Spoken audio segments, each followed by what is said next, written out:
Well, summer's a great time of year for discovery and fun learning, and Days of Yore has family-friendly event coming up this weekend. We're joined here by John Bishop of the Yankee Valley Yankees, as well as Bill, and I'm sorry, Bill, you're Windsor. Windsor, thank you. Sorry, Bill. That's fine. We'll start with you. Can you just tell us what Days of Yore is all about? Well, Days of Yours is a reenactment festival, and it's actually kind of a live museum. And so we bring in people, reenactors that cover from about 850 AD right up to the Second World War. And one of those groups is the Yankee Valley Yankees, and John Bishop is the lead of that group. And so, yeah, he is one of those 8 groups that we have at the Days of Yore. That's a big swath of history. We'll come back to that in a minute here. But John, can you kind of talk us through, like, so who are the Yankee Valley Yankees? What do you guys do? Thanks for having us, by the way, and to the Mountain View Art Society as well. We're no different from any group of Alberta boys. We just like to go out and dress up like soldiers and blow stuff up. Lots of smoke, big booms, Absolutely, that kind of stuff. that's right. And why this period of history? What's kind of interesting about this to you? We like the Civil War because of the numbers involved. It wasn't a small affair, and we also kind of like it somewhat arguably, I guess you could say. It was resolved. It wasn't one of these conflicts that seems to continue on and on and on, and it's one of those fascinating things that you could actually wrap it up and kind of move on and make a nice country out of it, which is the United States today.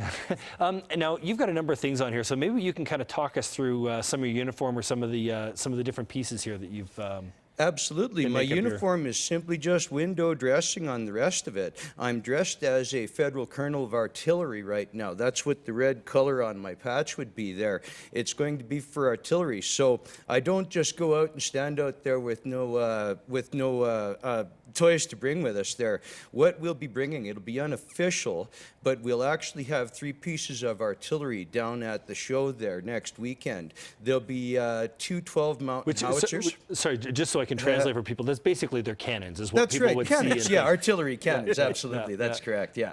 We'll have 2 American 12-pounders, and we'll have a French 4-pounder, and we'll actually be shooting those down in the valley, and it'll be sounding pretty great. So there will be smoke and flames and big booms and like a little spectacle for everybody. I'm not sure if this is official, but we'll have, I do believe, 4 pieces, and that would probably make it the largest privately owned collection of artillery in Western Canada. So essentially, we'll be in control of the town. That sounds great.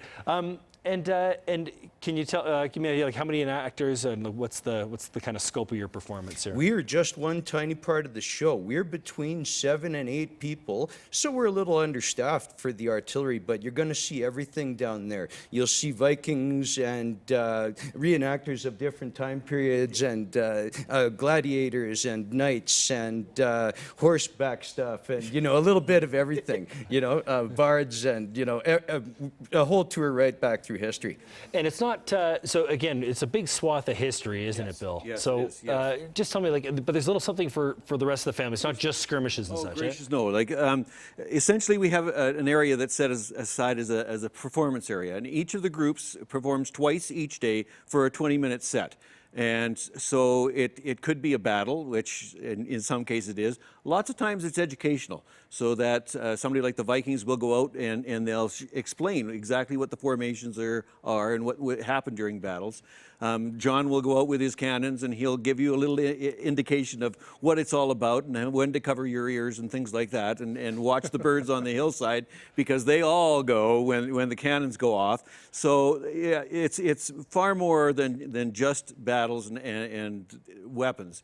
The Edmonton House Brigade, which is the fur traders that come down and participate, theirs is very much an educational kind of thing to tell you what was going on during the time when this country was being discovered and explored, and the fur that drove that whole exploration. Which, of course, has special relevance here to us in Alberta. Just very briefly, where do we find out more information? Where do people go? This is in Didsbury. It's in Didsbury, so it's 45 minutes north of town. If you head into town, follow the signs on the highway off the QE and go into town, you can't miss it, because there's tents on the left-hand side all over the place.